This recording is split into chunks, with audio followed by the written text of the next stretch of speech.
kwento ng pag-asa at mga kwento ng buhay dito sa Barangay Love Stories. Love Stories.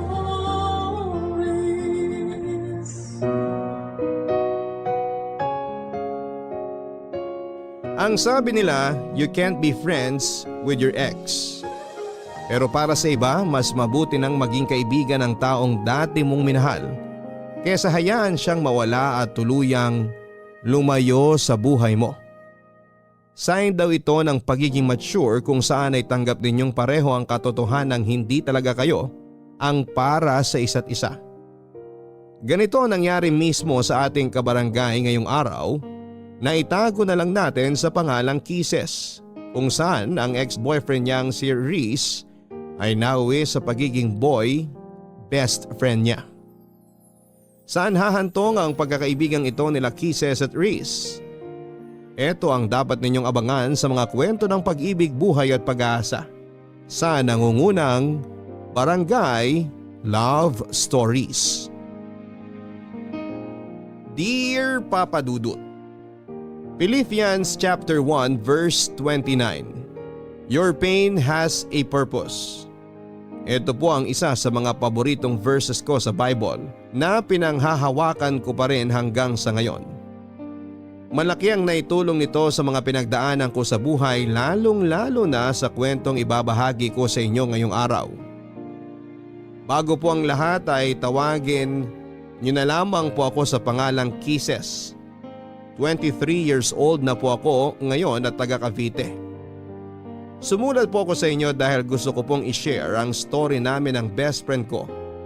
Naitago na lang natin sa pangalang Reese.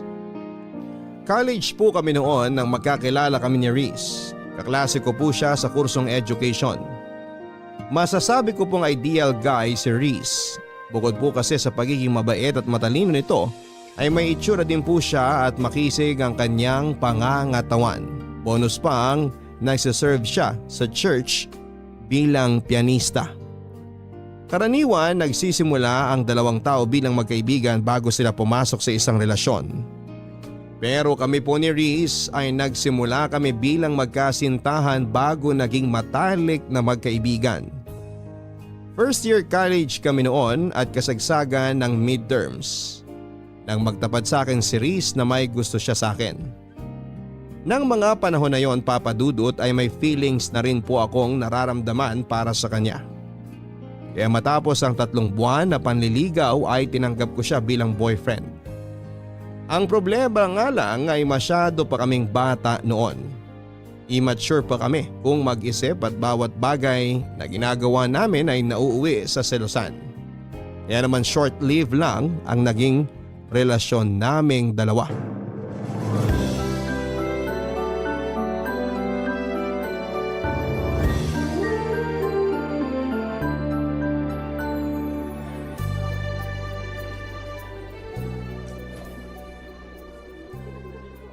Reese, saan pala tayo kakain? Sa cafeteria na lang tayo siguro kumain. Bakit? Gusto mo bang lumabas? Kahit doon na lang tayo sa cafeteria. Nakakatamad ding lumabas, ang init kaya. Tsaka kailangan nating pumasok na maaga sa next class natin. Di pa ako nakakapag-review para sa oral recitation mamaya. Oo nga no, may oral pala tayo mamaya. May kopya ka ba ng lesson natin kahapon? Meron, nasa flash drive ko. Gusto mo mag-review na lang tayo habang kumakain? O sige, mas mabuti pa yon. Ah, nga pala. Hindi ako makakasabay pag-uwi mamaya. Bakit? Nag-aya sila Eric eh. Birthday daw ng kapatid niya. Magiinom kayo? Magiinom sila, ako hindi. Marami pa akong gagawin mamayang gabi. Sige, enjoy kayo. Basta walang inom ha. Ako rin, late din naman ako makakauwi eh. Bakit? Anong gagawin mo? Nagpapasama si Jake, may ilalaka daw na papers. May kailangang ipapirma sa mga prof at kay Dean. Jake? Bakit? Di niya ba kayang gawin yung mag-isa? Kilala mo naman si Jake? Sobrang mahiyain na tao noon. Tsaka takot siya kay Dean. Alam mo naman si Dean, tingin pa lang, akala mo nangangain ng tao. Lagi na lang nagpapasama sa iyo yung Jake na yan ah. Wala ba siyang ibang kaibigan? Baka mamaya pinopormahan ka na pala nun ah. Grabe ka naman mag-isip. Nagpapatulong lang naman yung tao. Nagpapatulong daw. Sabihin mo, may ibang motibo yan Jake na yan. OA ka ha. Alam naman niyang may boyfriend ako. Yun na nga eh. Alam niyang may boyfriend ka na tapos lapit pa siya ng lapit sa'yo. Nagsiselos ka ba? Harmless naman si Jake eh. Ikaw talaga sobrang malisyoso mo. Huwag mo na siyang samahan. Bakit naman? Eh nagpromise na ako sa kanya. Di sabihin mo busy ka o kaya may emergency, ganun. Di ka na naawa sa tao. Magpapapirma lang naman eh. Ang dali-daling magpapirma eh. Mabigat ba yung papel? Kailangan talaga may kasama siya? Riz, ayan ka na naman ha? Nagsisimula ka na naman. Nagsisimula ng ano? So ayaw mo? Mas gusto mong samahan si Jake? Eh bakit ba ayaw mo kay Jake? Ano, pagbabawalan mo na akong sumama sa mga kaibigan ko ngayon? Hindi kita pinagbabawalan. Sinasabi ko lang na ayaw kong dumikit-dikit ka dun sa Jake na yon. Kung sasama ka sa mga kaibigan mong babae, yon, walang problema sa akin yun. Alam mo sumusobra na yung pagiging siloso mo eh. Insecure ka ba sa sarili mo at lahat na lang ng tao pinagseselosan mo? O sige, kung gusto mo, di dun ka na sa Jake na yon. Mas importante pala yung taong yun kaysa sa akin eh. Riz, kaibigan ko lang si Jake. Sasamahan ko lang siyang magpapirma. Hindi naman tayo lalabas mamaya, di ba? Saka sabi mo pupunta ka kina Eric. Pinagbawalan ba kita? Hindi naman, di ba?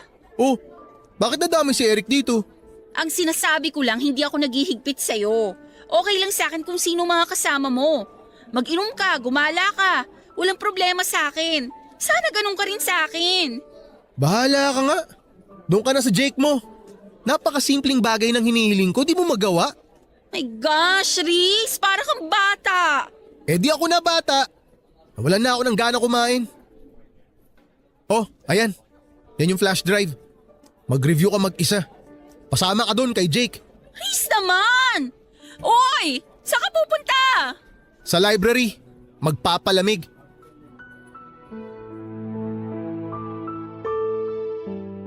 Palagi na lang kami noong away-bati ni Riz, Papa Dudut. Kaya pareho naming napagdesisyonan na tapusin na lamang ang relasyon namin.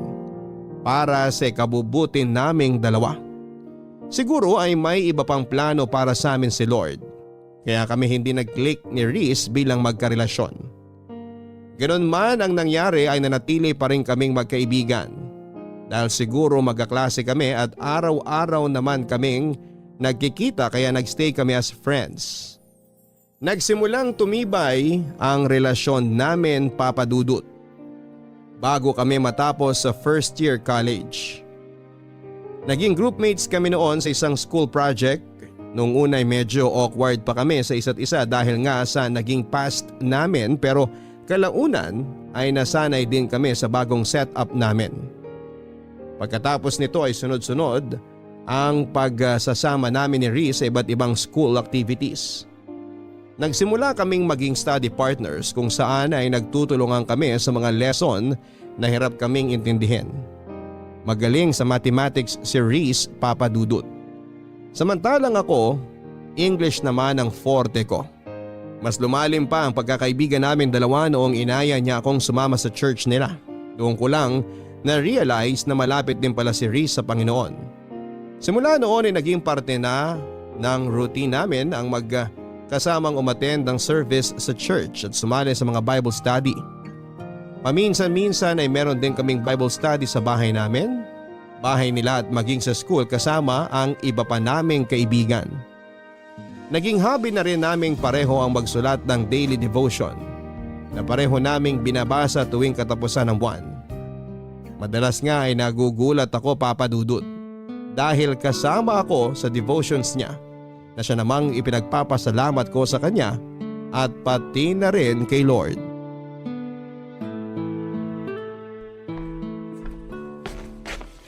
Oh, eto na yung pinakahihintay mo. Malalapag ko na. Mainit-init pa. Ano yan? Kwek-kwek. Kwek-kwek? Pero blue? Eh wala kaming food coloring dito sa bahay. Akala ko kasi automatic na nagiging orange kapag naluto na yung kwek-kwek. Di ko naman alam na kailangan palang kulayan yan. Di tuloy ako nakabili nung namalengke ako. Pero in fairness, okay na rin to para kakaiba. Kwek-kwek mo blue. Uy, nag-effort ako para dyan kaya hindi libre lait. Dapat nga bawal lait ikaw tong pinapakain. Grabe ka. Last month ako ang nagluto ng merienda natin At next month ikaw ulit ang taya Sige, hahainan din kita ng kakaibang pagkain. Abangan ko yan ha. Ano? Simula na tayo? Ikaw na mauna. Total, ikaw ang host ngayon. Okay. Nasaan ba yung notebook ko? Ayun. Okay. Blessed are the eyes that see what you see. Luke chapter 10 verse 23. Naalala mo pa ba yung quiz natin kay Prof. Martinez? Alin? Yung napagalitan ka? Oo yun. Kaya ako napagalitan kasi inulit ko yung tanong from 1 to 5. Eh hindi ka raw kasi nakikinig.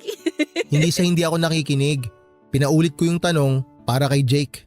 Si Jake? Bakit? Magkatabi kasi kami ni Jake noong time na yon. Tapos nasa kalagitnaan na tayo ng quiz nung mapansin ko si Jake na may hinahanap sa bag niya. Yun pala, wala siyang ballpen. Kaya yun, pinahiram ko siya. Tapos pinaulit ko kay Prof yung questions para makahabol siya. Sabi sa'yo sobrang mahiyain talaga si Jake. Pati paghiram ng ballpen nahihiya. Kung hindi ko siya nakita, malamang bagsak na yun sa quiz. Kaya dapat, thankful tayo kay Lord kasi binigyan niya tayo ng mata.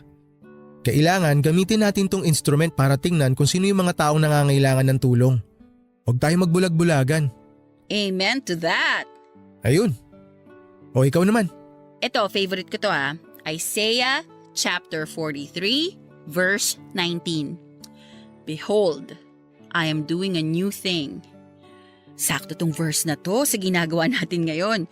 Itong paggawa ng daily devotions, bago sa routine ko to, sa totoo lang. Ito yung new thing sa buhay ko ngayon at hindi ko ine-expect na may enjoy ko tong bagong hobby natin na to. Kaya thankful ako sa'yo, Reese. Kasi kung hindi dahil sa'yo, hindi ako mapapalapit kay Lord. Dahil dito sa ginagawa natin, mas lumalawak ang pangunawa ko sa mga bagay-bagay. Mas humahaba ang pasensya ko, nag-iiba ang pagtingin ko sa mga nasa paligid ko. Para bang nag-i-improve ako as a person. Kaya salamat talaga sa'yo. Walang anuman. Masaya ako malamang masaya ka. At dahil dyan, meron din akong isa para sa'yo. Teka lang. Hanapin ko sandali. Eto. Father, not my will, but yours be done. Luke chapter 22, verse 42. Okay, paano ko ba sisimulan to? Alam mo bang chick boy ang tawag sa akin ng mga kaibigan ko nung high school kami? Talaga? Bakit? Hindi ko rin alam. Kasi ang totoo niyan, never pa ako nagka-girlfriend. Ikaw yung first girlfriend ko. Pero nung high school kasi ako, marami akong niligawan kung alam mo lang. Kaso palagi akong busted every time na naniligaw ako. Ewan ko kung anong mali sa akin. Siguro pangit lang talaga ako. Oy, hindi Basta ganun. Kaya palaging kasama sa prayers ko noon na sana magka-girlfriend na ako. Hindi nawawala yun. Nung nag-college na ako, nakilala kita. Tapos naging tayo. Kaso umiral naman yung pagiging insecure ko sa sarili ko kaya naging seloso ako. Then, na-realize ko na hindi ko pala kailangan ng girlfriend para sumaya. Kaibigan lang pala ang kailangan ko. At ikaw nga yun. Ikaw yung binigay ni Lord sa akin. Kaya simula nun, tuwing nagpe-pray ako, hindi na ako humihingi. Sineshare ko na lang kay Lord kung ano yung mga problema ko, yung worries ko, at hinahayaan ko na lang na siya ang mag-decide para sa akin. Kasi siya ang mas nakakaalam na magiging takbo ng buhay natin eh. Grabe ka. Natouch naman ako dun. Alam mo, thankful din ako na nagstay ka sa buhay ko kahit hindi nag-work out yung relationship natin. Siguro nga meant to be as friends talaga tayo at hindi lovers. Mas nagkiklik tayo bilang best friends eh. At siguro, yun ang plano ni Lord sa ating dalawa. Siguro nga. Kaya araw-araw kitang ipinagpapasalamat sa kanya. Ako rin. Oh, walang iiyak ha. Hindi to drama-rama sa hapon. Ikaw kasi. O tikman mo na muna kaya tong kwek-kwek na niluto ko bago tayo magpatuloy. Amin na nga yung tinidor.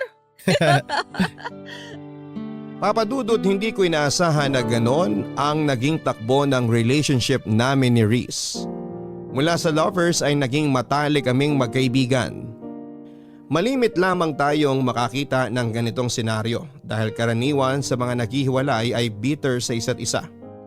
Sa sitwasyon namin, hindi man kami pinalad pagdating sa intimate love ay naging maswerte naman kami dahil sa pagkakaibigang nabuo namin sa loob ng ilang taon. After 2 years, third year college na kami noon at sa loob ng mga taong lumipas ay mas lumalim pa ang samahan namin ni Reese. Palagi kami magkasama through ups and downs. Naging sandalan namin ang isa't isa tuwing sinusubo kami ng panahon. At number 1 supporter rin namin ang bawat isa sa mga success na natatanggap namin. Parang kapatid na nga ang naging turing ko kay Reese na naging protector ko sa mga taong nakapaligid sa akin. Pero Papa Dudut, hanggat tayo'y humihinga ay hindi tayo nauubusan ng pagsubok sa buhay. Dumating ang araw kung saan ay sinubok ang tatag ng loob ko at pananalig sa Diyos. Nangyari ang isa sa mga bagay na pinakatatakutan ko nang matanggap ko ang balita na inatake sa puso ang papa ko na noon ay nagtatrabaho sa ibang bansa. Papa Dudut, malaki ang pasasalamat ko kay Lord dahil hindi niya pinabayaan ng papa ko sa abroad. Na-survive ni Papa ang pinagdaanan niya pero dahil sa nangyari ay naapektuhan ng malala ang kalusugan nito. Kinailangan niyang umuwi sa Pilipinas para mabantayan namin siya ng maayos. At dahil nga sa pagkawala ng trabaho na inaasahan naming breadwinner sa pamilya ay kinailangan ko pong isakripisyo ang pag-aaral ko para makatulong sa aking mga magulang. Mapalad naman po ako at mabilis akong nakahanap ng trabaho bilang reservation officer sa isang travel agency. Sobrang bilis ng mga pangyayari sa punto ng buhay kong yon, Papa Dudut. Sa isang iglap ay maraming nabago sa pamilya namin. Sa mga susunod na problemang dumating sa amin ay aminado akong nawala sa isipan ko si Reese. Sa sobrang busy ko sa trabaho noon at sa pagbabantay sa kalusugan ni Papa, ay napabayaan ko po ang pagkakaibigan naming dalawa.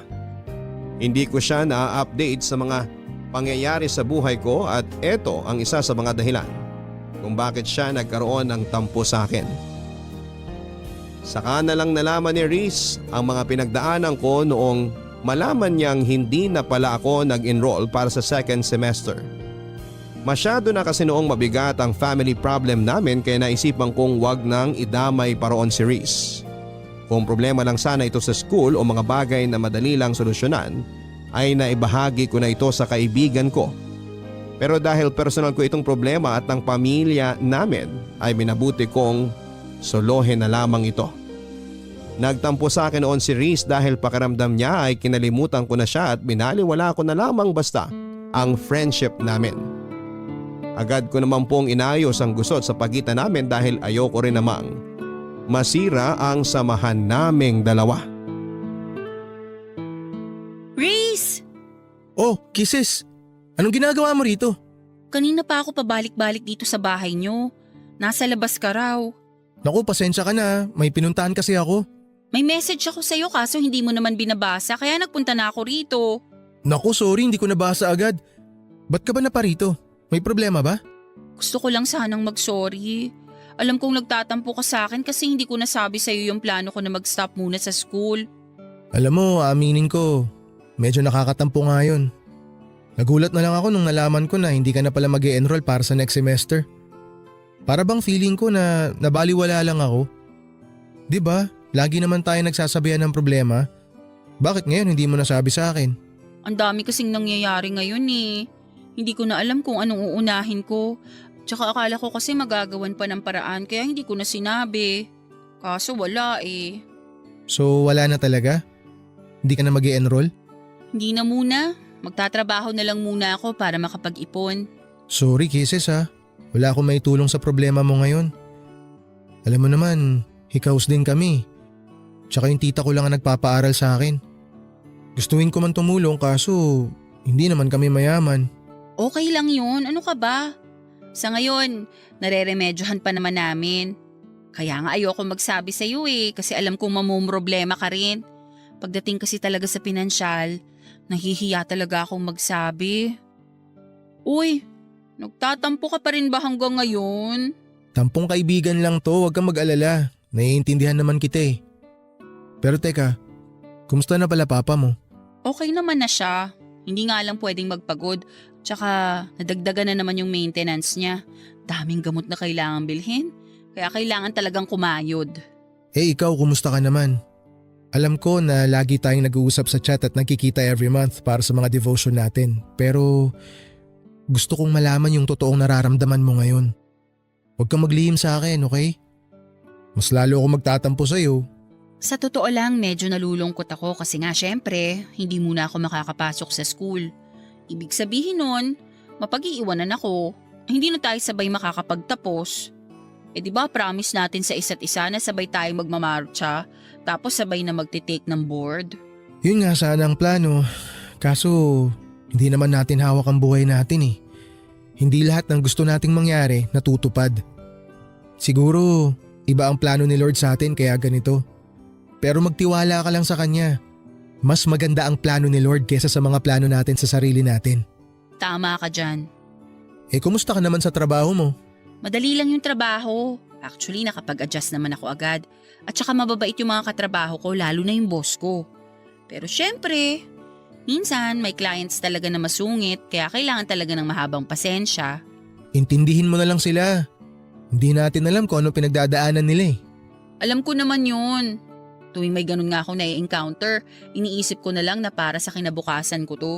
Tama yan, maganda yan. Mindset lang. Kaya ayusin mo ang trabaho mo. Kailangan mong bumalik sa pag-aaral. Magiging licensed teacher pa tayo. Oo naman, kaya wag kang magmadali ha. Antayin mo ako. Siyempre, ikaw pa ba? Pero wag ka ring magmadali. 'Di ba sabi nga, don't rush what God is taking time to prepare. Tiwala lang tayo sa timing niya. Tatandaan ko yan. Basta ako work. Tapos ikaw naman, pagbutihin mo yung pag-aaral mo ha. Okay po, Nay. O sige na, uwi na ako. Uwi ka na agad? Pasok ka muna sa bahay. May merienda ata sa loob. Meron ba? O sige, tara. After a year ay mabilis din namang naibalik ang dati sa pamilya namin. Dahil sa sipag at tiwala kay Lord ay unti-unti rin kaming naging financially stable. Hindi na rin po bumalik sa ibang bansa si Papa. Minabuti naming manatili na lamang siya dito sa Pilipinas para sa ganoon ay mabantayan namin siya. Mas mabuti na pong maging maingat dahil kapag pinayagan namin siyang bumalik sa abroad ay baka maulit na naman ang nangyari sa kanya. Hindi ko po kaagad iniwan ang work ko at nagpatuloy ako sa pagtatrabaho para mapaghandaan ang pagbabalik ko sa pag-aaral. Gusto ko po kasing magkaroon ng sapat na ipon para masuportahan ang sarili ko at hindi na umasa sa mga magulang ko. Sinikap ko rin pong balansehin ang oras ko sa trabaho, sa pamilya at kay Riz. Patuloy ko siyang sinuportahan sa kanyang pagpupursige na makamit ang pangarap naming maging licensed teacher. Hindi ko rin po kinalimutan umattend sa mga Bible studies kasama si Riz at ang pagpunta sa mga Sunday service para makapagpasalamat kay Lord sa patuloy na paggabay sa amin at pagbibigay ng blessings. Nang taong pong yon ay nakapagtapos ng pag-aaral si Riz at isa po ko sa mga proud sa achievement na nagawa ng aking kaibigan.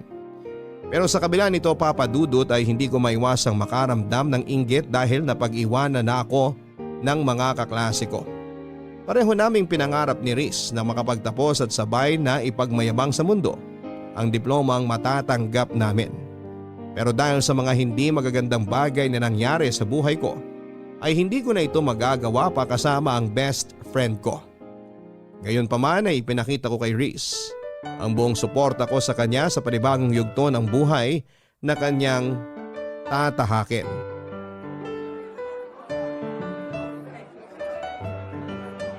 Ate Kisses! Nandito kami! Uy, Janica! Kanina ko pa kayo hinahanap, nandito lang pala kayo. Ang daming tao, grabe. Di mo na naabutan pagkuha ni Kuya sa diploma niya. Kaka-out ko lang kasi sa trabaho tapos bumili pa ako ng regalo. Kaya nga ako laging nagpapasend sa'yo ng pictures para kahit papano makita ko yung reaction niya during graduation. Madami akong sinend sa'yo. Oo nga salamat. Nakasave na lahat sa phone ko. Teka, nasa na ba siya? Nagpapapicture pa yata sa mga kaklase nyo. Oh, ayan na pala si Kuya! Kuya, congratulations! Thank you. Ang pogi naman ng bagong graduate. Bagong gupit. Siyempre naman, dapat gwapo tayo sa mga picture. Talagang pinaghandaan ah. Ito yung matagal na nating hinihintay. Oo nga, sa wakas abot kamay mo na rin ang pangarap mo. Hindi pa, may board exam pa tayo. Pero at least natapos mo na yung first step. Lisensya na lang ang kulang. Alam mo, naiinggit ako sa inyo kasi tapos na kayo samantalang ako. On hold pa lang ang future ko. Hanggang ngayon ba yan pa rin ang nararamdaman mo? Hindi ka naman napag-iiwanan Isipin mo na lang na nakabreak ka lang. Tsaka hindi naman karera ang buhay. Hindi to pabilisan. Nakakalungkot nga kasi marami sa atin na masyado nagmamadali sa buhay. Minsan nakakalimutan na nilang i-enjoy yung moment. Hindi ko rin naman kasi maiwasang makaramdam ng inggit Parang ngayon, ang sarap sana sa feeling kung nakasuot rin ako ng toga. Ang saya sana kung kasama ako sa class picture nyo, na may pangalan din ako sa yearbook. Siyempre, kayo yung mga nakasama ko ng journey ko sa pagiging teacher ko. Kaya nalulungkot lang ako na hindi ko kayo makakasabay. Ano ka ba? Walang expiration date ang pag-aaral. Pwede ka naman bumalik sa school anytime Makukuha mo pa rin yung diploma mo. Magiging teacher ka rin balang araw. Makakamit mo yung pangarap mo basta magpursige ka lang. Huwag kang panghinaan ng loob. Mas proud nga ako sa iyo kasi nakakatulong ka na sa pamilya mo kahit hindi ka pa-graduate. At sure ako pati mga magulang mo proud na proud din sa'yo. Salamat Ay nako, nagdrama pa ako. Ngayon pa talaga na dapat happy lang kasi moment mo to. Bida-bida talaga ako minsan no? Anong minsan? Madalas. Ay talaga ba? Biro lang. Sige, di ko nabibigay tong gift mo. May regalo ka sa akin? Nasaan? O ayan. Congratulations! Uy! Salamat, nag-abala ka pa. Sus, kunwari ka pa, gusto mo rin naman. Nakailang pasaring ka na kaya tungkol sa regalo mo. Joke lang naman yun, tinutuo mo naman. Baliw! Kahit naman hindi ka magpasaring, ibibili talaga kita ng graduation gift kasi deserve mo yan. Proud ako sa'yo, tandaan mo yan. At ikaw, tandaan mo rin na lagi ako nakasupport sa'yo.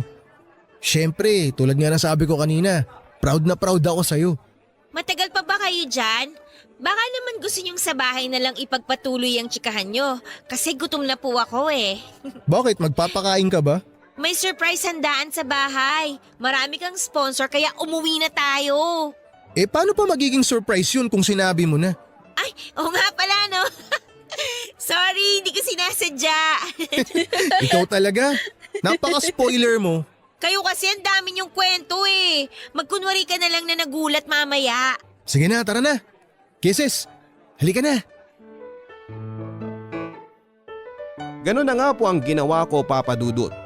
Katulad ng sinabi sa akin ni Reese ay hindi ako nagpadaig at humabol ako.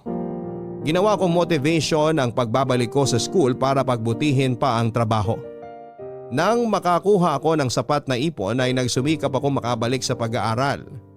Hindi nga nagtagal ay nakapag-enroll po ulit ako sa university kung saan kami sabay na nag-aral ni Reese. Sobrang saya ni Reese nang mabalitaan niyang nagbalik na ako sa eskwela para ipagpatuloy ang kurso ko. Sa katunayan ay mas excited pa nga siya kesa sa akin. Sa pagkakataong yon, sa halip na mag-enroll sa isang review center at paghandaan ang kanyang board exam ay naisipan ni Reese na maghanap na muna ng trabaho. Ayon sa kanya, siya naman na mag-iipon habang ako ay nag-aaral pa. Gusto raw kasi niya na hintayin ako para sabay kaming makapag-review at sabay na maging lisensyadong guro. Yung kasi ang pangako namin sa isa't isa, Papa Dudut, na sabay naming aabutin ang mga pangarap namin. Sobrang na-appreciate ko pa ang ginawang yun ni Reese para sa akin kaya sineryoso ko ang pag-aaral. Ginawa ko siyang inspirasyon upang mapagbuti ko ang studies ko. Pero ang hindi ko alam, Papa Dudut, ay may iba pa palang plano ang tadhana para sa aming dalawa. Nasa kalagitnaan na ng school year noon nang isang masamang pangyayari ang naganap. Papa Dudut, kasagsagan noon ng final exam para sa midterms. Karaniwan, pagkagising ko sa umaga ay ang cellphone ko ang una kong chinecheck. Pero nang araw na yon ay diretso kagad ako sa CR pagkamulat ng mga mata ko para maligo. Na-late po kasi ako ng gising kaya kinailangan kong magmadali. Hindi ko alam kung bakit pero nang araw na yon ay hindi ko sinunod ang daily routine ko. Kadalasan ko po kasing binabati ng maaga si Reese bago ko simula ng araw ko. Pero hindi ko ito nagawa ng panahon na yon. Umabol pa ako sa pagre-review habang papunta sa eskwelahan. At pagkarating sa eskwela ay diretso kagad kami sa examination. Sobrang busy ko ng araw na yon, Papa Dudut. Sa katunayan nga ay tanghali na nang magkaroon ako ng oras para i-check ang cellphone ko. Saktong 1:00 noong makita ko ang sunod-sunod na missed calls sa akin ng kapatid ni Reese.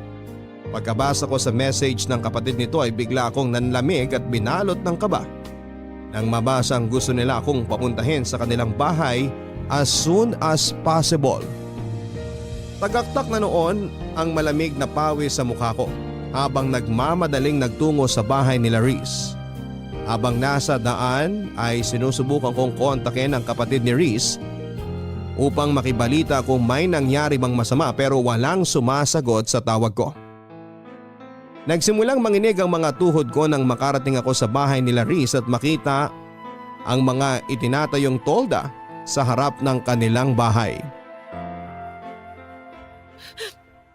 Uy, Jenica! Anong meron? Ate Kisses, si Kuya. Kababasa ko lang sa message mo ba? Bakit may ganito? May nangyari ba? Wala na si Kuya. Bakit? Anong nangyari kay Reese? Nasaan ang kuya mo? Wala na si Kuya, ate. Anong wala na? Linawin mo nga, Jenica. Anong nangyari kay Reese? Patay na si Kuya. Wala na siya, Ate Kisses. Pagkagising namin kaninang umaga, hindi na siya humihinga. Hindi pwede to. Hindi totoo yan. Kausap ko lang siya kagabi eh. Magkausap pa kami kagabi. Lahat kami nagulat din, ate. Hindi namin inaasahan na ganito yung mangyayari. Ano bang nangyari? Bakit hindi na siya nagising? Inatake raw sa puso habang natutulog. Ate, ang hirap tanggapin na wala na ang kuya ko. Inatake sa puso? Eh ang lusog-lusog ng tao? Bakit siya atakihin sa puso? Ang bata pa niya. Hindi nga rin namin alam kung paano nangyari yun eh. Alam naman natin kung gaano kaalaga si kuya sa katawan niya. Nasaan na siya ngayon? Nasa punerarya pa rin siya hanggang ngayon. Mamayang gabi pa raw darating yung labi niya. Ano ba yan? Kausap ko lang siya kagabi eh. Ang saya-saya lang namin nagkukwentuhan bago ako natulog. Walang nag-expect na mangyayari to, ate. Wala man lang nga siyang pahiwatig eh. Huli kaming nag-usap nung kumain kami ng hapunan. Pagkatapos nun, nagstay na siya sa kwarto niya. Nag-uusap kami ng mga oras na yon. Nag-good luck pa nga siya sa akin kasi may exam ako. Ang daldal niya pa kagabi. Ang dami niyang gustong pag-usapan. Alam ko na ginawa ko? Pinatulog ko siya. Kako gabi na't may exam pa ako kinabukasan. Tsaka may work din siya kaya maaga ako nagpaalam sa kanya. Nangulit pa nga siya eh. Ayaw niya akong tigilan. Kung alam ko lang sana na yun pala yung huli naming pag-uusap. Hindi ko na lang sana siya pinilit matulog. Sana nakipagpuyatan na lang ako sa kanya. Ganyan naman tayo lagi eh. Sa sobrang kampante natin sa buhay natin, nakakalimutan nating hiram lang pala natin to. Ang dami ko rin pagsisisi. Sobra. Sabi pa nga niya, ililibre niya ako pagkatapos ng exam ko kasi alam niyang hell week ko ngayon. Yun pala, mas malala pa to sa hell week ko. Nakwento rin niya sa akin yan. Sobrang busy ka raw kasi exam, kaya sobrang miss ka na niya. Alam mo ba kung ano huling message ng kuya mo sa akin? I love you. Anong sinagot mo sa kanya? Nag-I love you too ako. Mabuti na lang. Mabuti na lang sinagot ko siya pabalik kasi kung hindi, habang buhay ko yung pagsisisihan. Ang daya! Ang daya ng kuya mo! Bakit naman siya nang iwan ng ganito? Ang dami pa naming plano eh. Nangako siya na hihintayin niya ako makapagtapos para sabay kaming mag-take ng board. Nag-promise siya na ba panoorin pa niya akong magmarcha. Magiging teacher pa siya dapat eh. Ikaw na lang ate, ang magpatuloy sa mga pangarap ni kuya. Alam kong gagabayan ka niya kahit wala na siya. Paano ko gagawin yan kung wala na yung kaisa-isang tao na nagbibigay ng inspirasyon sa akin? Porke ba wala na si kuya, titigil ka na? Tingin mo gugustuhin niya yon? Hindi ako titigil. Hindi ko alam kung paano ko haharapin ang mga susunod na araw ngayong wala na si Riz. Alam kong hindi ka niya pababayaan. Hindi ka rin pababayaan ni Lord. Si Lord? Siya na pinabayaan ng kuya mo? Bakit naman niya hinayaan na mangyari to kay Riz? May dahilan siya, ate. Huwag natin siyang sisihin sa nangyari.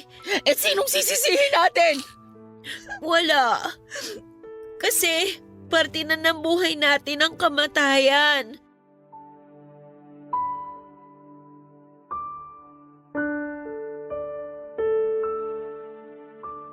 Papadudot habang nilalapitan ko, ang kabaong ni Riz ay parang pelikula na nag-flashback sa isipan ko ang mga ala-ala naming dalawa. Simula noong una kaming nagkita, noong niligawan niya ako at noong mga panahong away-bati kami bilang mag-boyfriend at girlfriend. Bumalik ako sa mga panahong sabay pa kaming pumasok sa klase. Yung mga moment na magkasama kaming nagre-review para sa exam. Mga araw na pag-attend namin sa Bible studies at sa church para magpasalamat kay Lord. Isa na siguro sa mga alaalang hindi ko makakalimutan kay Riz ay ang mga ngiti sa mata nito habang nakatungtong sa stage, suot ang kanyang toga at hawak-hawak ang diploma niya. Napakabata pa niya para bawiin siya ng Panginoon sa mundong ito, Papa Dudut. Marami pa siyang pwedeng gawin. Marami pa siyang pangarap sa buhay na gustong tuparin. Sobrang sakit lang na maaga akong nawala ng taong hindi ko lang itinuring na basta kaibigan, kundi isang pamilya na rin. Hanggang sa ngayon, Papa Dudut, ay hirap pa akong tanggapin ang nangyari. Hindi ko maiwasang manghinayang sa katotohanan ng isang hinaharap ang kailanman ay hindi na natin makikita ang kalalabasan. Bilang pagpapakita ng aking pagmamahal sa kaibigan ko ay iginugol ko ang buong free time ko sa bahay ni Riz. Isa ako sa mga nakipagpuyatan at nagbantay sa kanyang burol. Sinigurado ko rin na may balikat na maasasandalan ang mga kamag-anak na iniwan nito, lalong-lalo na ang kanyang mga magulang at kapatid. Kahit dito na lamang sa huling pagkakataon ay maipakita ko kung gaano ako nagpapasalamat kay Riz sa pagdating niya sa buhay ko.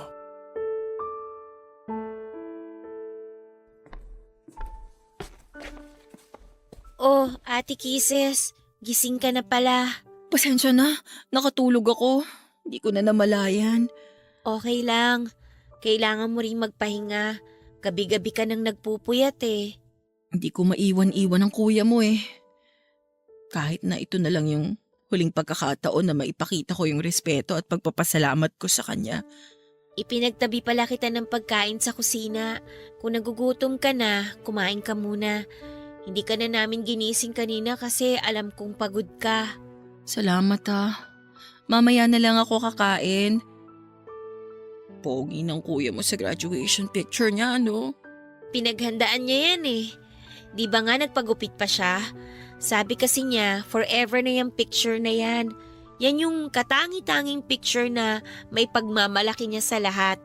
Milestone picture daw.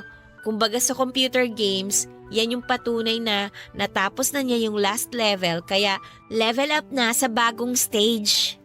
Tapos magagamit lang pala para sa burol niya. Ang saklap. Ganda ng mga ngiti niya, oh. Yan yung isa sa mga mamimiss ko sa kanya. Yung smile niya. Ako, ang mamimiss ko sa kanya, yung araw-araw na pambubulabog niya sa akin tuwing umaga kapag late na ako sa school. Laging on time yung taong yan eh. Ayaw niyang nalilate. Mahalaga ang oras para sa kanya. Tama ka.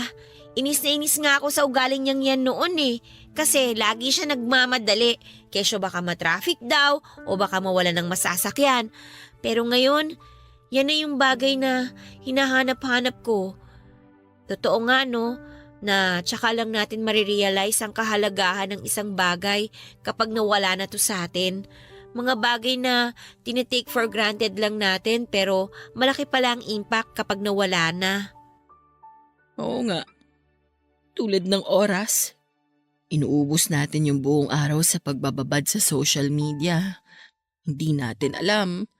Nababawasan na pala yung oras na dapat kasama natin yung mga taong mahal natin. Wala eh. Nasa huli talaga ang pagsisisi. Alam mo, habang nagsusulat ako ng devotion kaninang umaga, sakto yung Bible verse na nabasa ko. Anong verse, ate? Philippians chapter 1, verse 29. Your pain has a purpose. Ilang oras akong nakatunganga lang sa verse na yan. Iniisip ko kung anong purpose ng pain na nararamdaman ko ngayon. Kaso, kahit anong isip ko, wala akong makitang rason. Kung bakit kailangan nating masaktan ng ganito. Siguro hindi pa natin makita yung rason ngayon kasi nga nagluluksa pa tayo.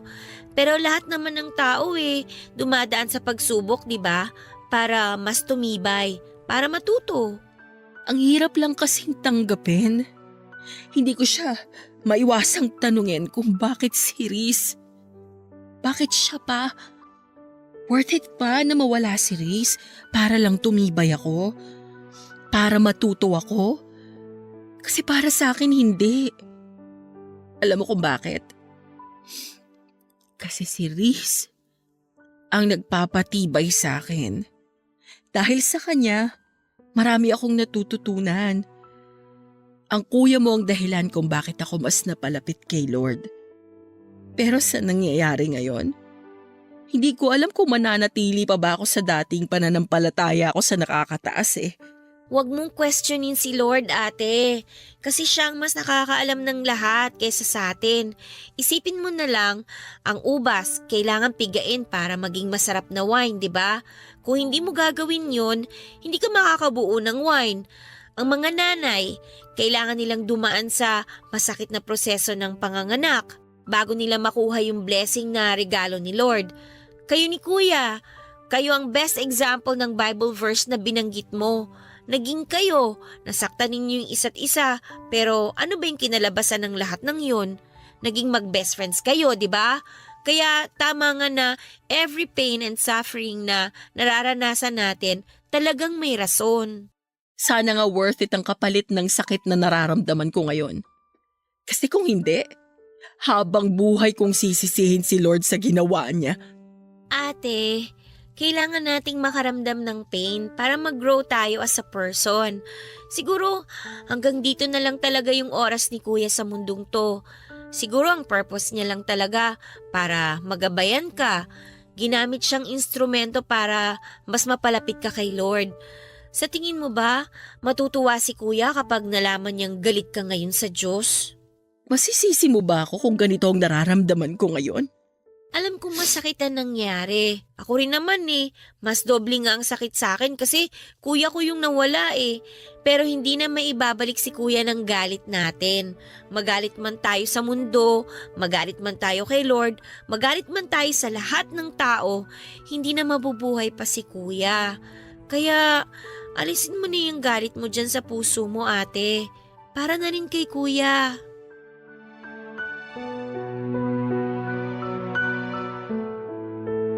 Mahigit isang linggo rin po naming pinaglamayan ng mga labi ni Riz bago siya inilibing sa kanyang huling hantungan. Aaminin ko po sa inyo Papa Dudut na noong mga panahong yon ay nawalan ako ng ganang mag-aral. Hirap ako mag-focus sa klase at para bang nawalan ako ng inspirasyon para magpatuloy. Sa loob ng mahigit 1 buwan ay pinagdaanan ko ang tinatawag na 5 stages of grief and denial. Anger, bargaining, depression, and acceptance. Aaminin ko po na nagalit ako sa nangyari kay Reese. Nagalit ako kay Lord kung bakit gano'n na lamang ang naging desisyon niya. Question ko siya kung bakit dahil hindi ko po talaga maintindihan na ang isang matalino, mabait at malusog na tulad ni Reese ay bigla na lamang mawawala. Sa mga panahong yon na lugmok ako Papa Dudut ay lumayo ang loob ko sa Panginoon. Aminado ako na dahil sa nangyari ay nawala na ang pananampalataya ko kay Lord. Papa Dudut, sa 5 stages of grief na nabanggit, ang pinakamahirap na siguro ay ang depression stage. Akala ko noon ay unti-unti ko nang natatanggap na wala na si Reese pero dumating talaga ang mga moments lalo na kapag nag-iisa ako at bumabalik sa alaala ko si Reese. Doon muling bumabalik ang sakit Papa Dudut. Mugto na noon ang mga mata ko sa gabi-gabing pag-iyak. Isa sa mga naging coping mechanism ko ay ang pag-inom ng alak. Pagkatapos ng klase ay nagiinom ako para lamang makalimutan ang nangyari. Para mabawasan ang sakit. Ito ang naging dahilan Papa Dudut kung bakit muntik nang masira ang pag-aaral ko. Kung nabubuhay lang sana si Reese noong mga panahong pinababayaan ko ang sarili ko, ay alam kong hindi niya magugustuhan ang nakikita niya. Paniguradong pagagalitan niya ako katulad ng lagi niyang ginagawa tuwing napapansin itong nawawalan na ako ng pag-asa. Lagi niyang sinasabi noon na kapag dumating ako sa puntong tila ba wala nang sagot ang problema ko at wala nang taong matatakbuhan ay lumapit lamang ako kay Lord. Pero sa pagkakataong yon Papa Dudut ay hindi po ako noon handang lumapit sa Diyos. Dahil nagtatampo pa ako sa nangyari kay Reese. Hanggang isang gabi ay dinalaw ako ni Reese sa panaginip ko. Masaya siya? Ang kislap sa mga mata nito ay katulad ng mga ngiti niya noong nag-graduate siya sa college. Kinausap niya ako sa panaginip ko Papa Dudut at sinabing kailangan kong magpatuloy. Kailangan kong magpakatatag.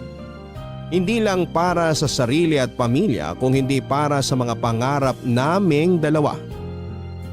Nangako siyang patuloy niya akong sosuportahan at i-guide sa bawat hakbang na gagawin kahit nawala na siya sa tabi ko. Nagising akong luhaan at mabigat ang dibdib at mabilis akong nag-usal ng panalangin at nagpasalamat na sa kahit huling pagkakataon ay muli kong nakausap si Reese. Nang araw din na yun ay nagtungo ako sa church namin at doon ay bukas palad akong sinalubong ng church pastor namin na si Pastor Domingo.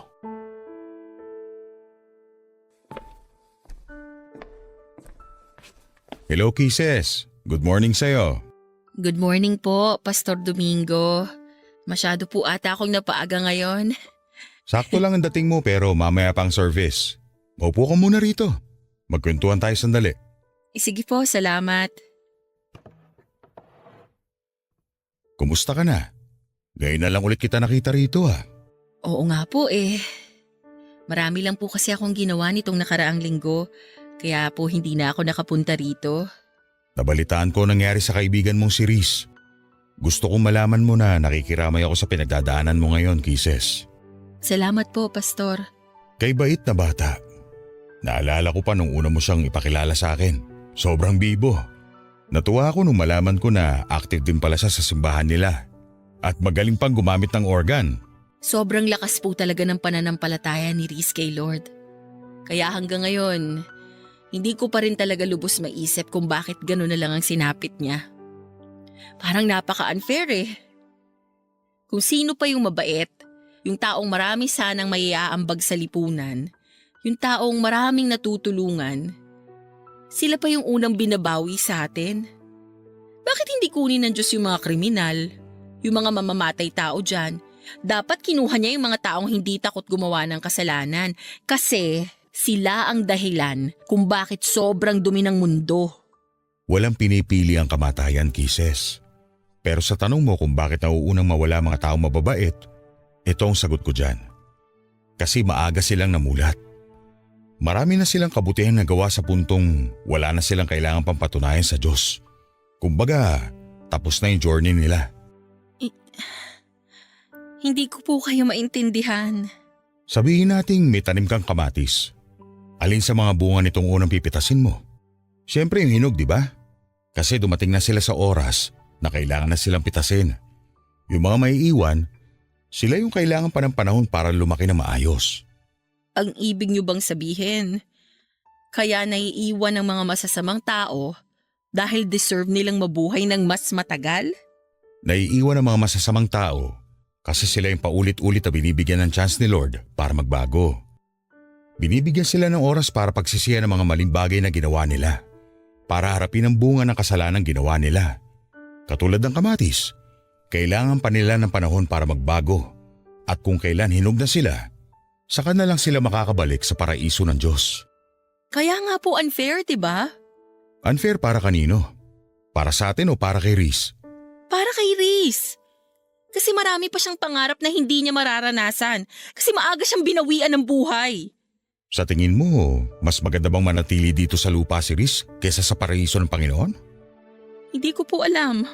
Huwag ka malungkot dahil wala na si Reese. Ituring mo siya na mapalad dahil nasa langit na siya kasama ang Panginoon. Hindi niya na kailangan pa mag-suffer sa mundong ito na puno ng kasalanan. Magdiwang ka kasi nasa paraiso na siya, ang lugar na may panghabang buhay na kapayapaan. Sobrang miss ko na po talaga siya, Pastor. Gamitin mo ang mga alaala niya para magpatuloy. Mahirap ang mawala ng mahal sa buhay. Pero once na tinanggap mo na ang katotohanan nasa masayang lugar ng kaibigan mo, sigurado akong hindi na sakit ang magiging dulot ng mga alaala niya, kundi saya at pasasalamat na kahit sa maikling pagkakataon ay nagkakilala kayong dalawa. Lagi ko po yung tatandaan. Marami pong salamat, Pastor. Walang anuman. Gusto mo bang maging Bible reader sa susunod na linggo? Sige po. Pwede po ba? Oo naman, pwede. O siya, maiwan na kita rito ha. Kailangan ko pa mag-prepare para sa service natin. Maraming salamat po ulit, Pastor. Huwag mong hayaang sirain ang nararamdaman mo ang pananampalataya mo sa Diyos. Malalampasan mo rin lahat to. Magtiwala ka sa Kanya.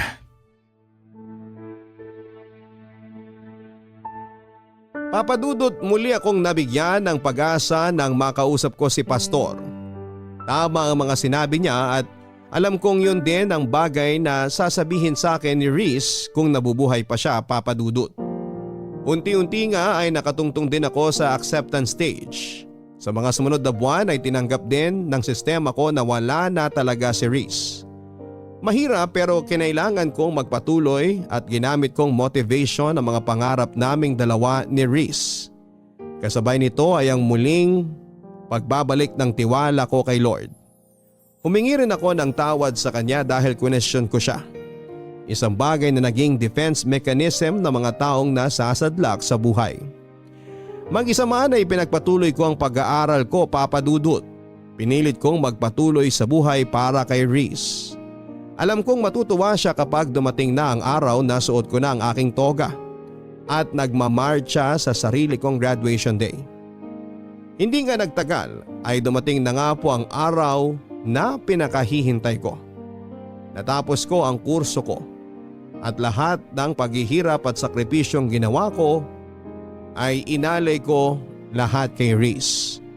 Habang inaabot ko ang aking diploma sa stage ay hindi ko po maiwasang malula habang ini-imagine ko na isa si Reese sa mga daang taong nanonood sa crowd. Pumapalakpak at humihiyaw para sa tagumpay na nakamit ko. Pagkatapos ng graduation ay nagkaroon ng kaunting salo-salo sa bahay para i-celebrate ang pagtatapos ko ng pag-aaral. Inimbita ko ang kapatid ni Reese pati ang mga kaibigang naging parte ng college years namin at doon ay sinariwa namin ang mga naiwang ala-ala ni Reese. Guys, kain lang kayo ha. Bawal ang mahiyain dito. Ate Kisses! O Jenica, kanina pa kita hinihintay. Kala ko di ka na darating eh. Dumaan pa kasi ako sa puntod ni Kuya eh. Ako na nagbalita sa kanya na graduate ka na. Talaga ba? Plano ko ring bisitahin siya bukas eh. Halika, kumain ka muna. Ito pala yung gift ko sa'yo, ate. Congratulations! Naku, thank you. Tapos, ito naman, galing kay kuya. Ha? Habang naglilinis kasi ako ng kwarto niya, nakita ko tong notebook sa desk niya. Dito niya sinusulat yung daily devotions niya. Alam ko na once a month, binabasa niyo sa isa't isa yung mga devotion ninyo. Kaya gusto kong ibigay sa'yo to. Gusto kong mabasa mo yung mga huling devotion niya. Hindi naman siguro magagalit si kuya na pinakialaman ko yung gamit niya, di ba? Tsaka, alam ko naman na gusto rin niya na mabasa mo yung mga final devotion niya. Salamat, Jenica ha. Ito na siguro yung pinakamagandang gift na na-receive ko ngayong araw. Kumusta ka naman na, ate? Eto, nagpapatuloy pa rin sa buhay. Tatapusin ko tong pangarap namin ni Reese. Promise ko yan eh. Malapit na! Ilang kembot na lang! Oo nga. Pero mahaba-haba pa to.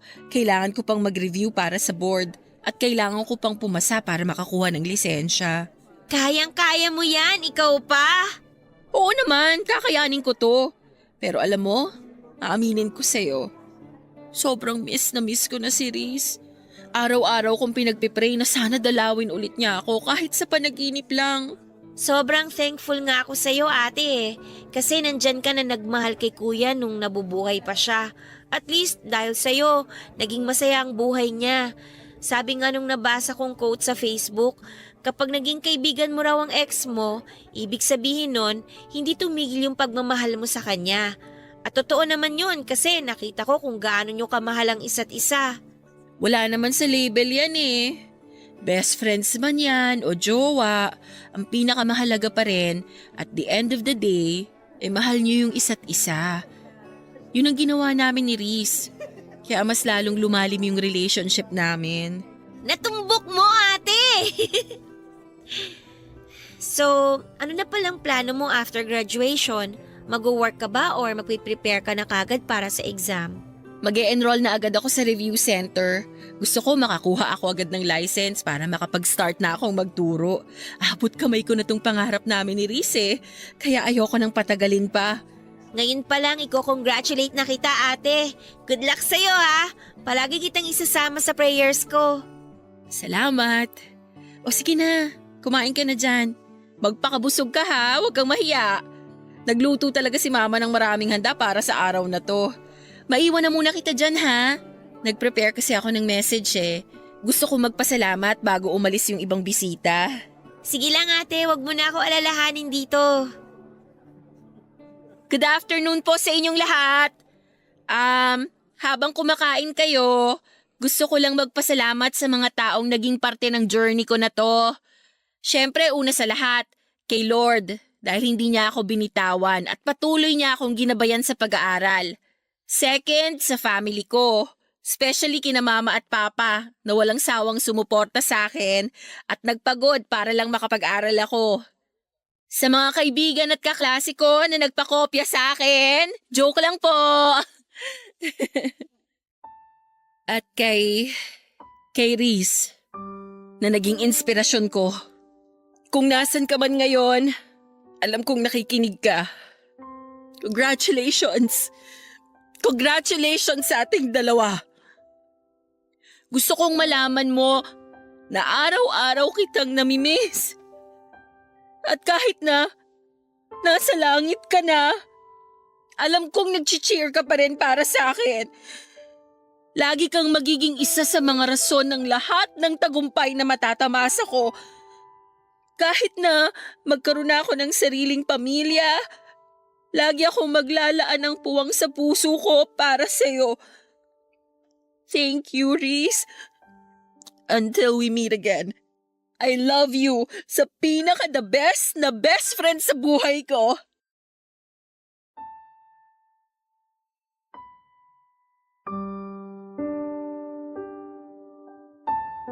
Papadudot, after graduation ay agad ako nag-enroll sa isang review center para makapag-prepare sa LET o Licensure Examination for Teachers. November noong 2019 nang maipasa ko ang board exam. Labis ang pasasalamat ko kay Lord nang makita ko ang pangalan ko sa listahan ng mga nakapasa. Magkahalong saya at lungkot ang naramdaman ko nang sa wakas ay isa na akong licensed professional teacher. Masaya ako dahil nakamit ko na ang pangarap naming pareho ni Reese. Pero may kaunting lungkot din na nararamdaman dahil mag-isa na lamang akong nakaabot nito. Noong nahinto ako sa pag-aaral ay si Reese ang nagpatuloy sa pangarap naming makapagtapos. Ngayon naman ay turn ko na para ipagpatuloy naman ang nasimulan namin ni Reese. Ito ay ang makapagturo ng hindi lang impormasyon sa mga kabataan kundi magsilbing role model na rin at magtanim ng magagandang asal para sa mga susunod na henerasyon. Hanggang dito na lamang po ang aking kwento, Papa Dudut, at sana ay gawin din itong inspirasyon ng inyong mga listeners lalo na sa mga mag-aaral ngayon. Maraming pagsubok at balakid na ibabato si Lord sa ating buhay pero hindi niya ito ibibigay dahil gusto niya tayong pahirapan. Kung hindi ginawa niya ito para patibayan tayo sa pagharap ng panibagong yugto ng ating buhay. Ang inyong forever kapuso at kabarangay, Kisses. Totoo nga na hindi tayo bibigyan ng Panginoon ng mga pagsubok na hindi natin kayang lampasan. Si Kisses ang nagpatunay niyan ngayong araw. Nawalan man siya ng kaibigan pero nagpatuloy pa rin siya sa buhay hanggang sa maabot niya ang kanyang pangarap. Minsan mga kabarangay ay kailangan nating makaranas ng masasamang bagay sa buhay natin dahil ang mga bagay na ito mismo ang magbibigay sa atin ng kalinawan tungo sa tamang direksyon na dapat nating tahakin. Lagi nating tatandaan na tuwing tayo'y nalulugmok sa problema, lagi nandyan ang Diyos na handang gumabay sa atin. Hanggang sa muli, ako po si Papa Dudut sa mga kwento ng pag-ibig, buhay at pag-asa sa Barangay Love Stories number 1. Mga kwento ng pag-ibig, kwento ng pag-asa at mga kwento ng buhay dito sa Barangay Love Stories. Love Stories. Forever. Nagustuhan ng iyong napakinggan? Ituloy yan via live stream sa www.gmanetwork.com/radio.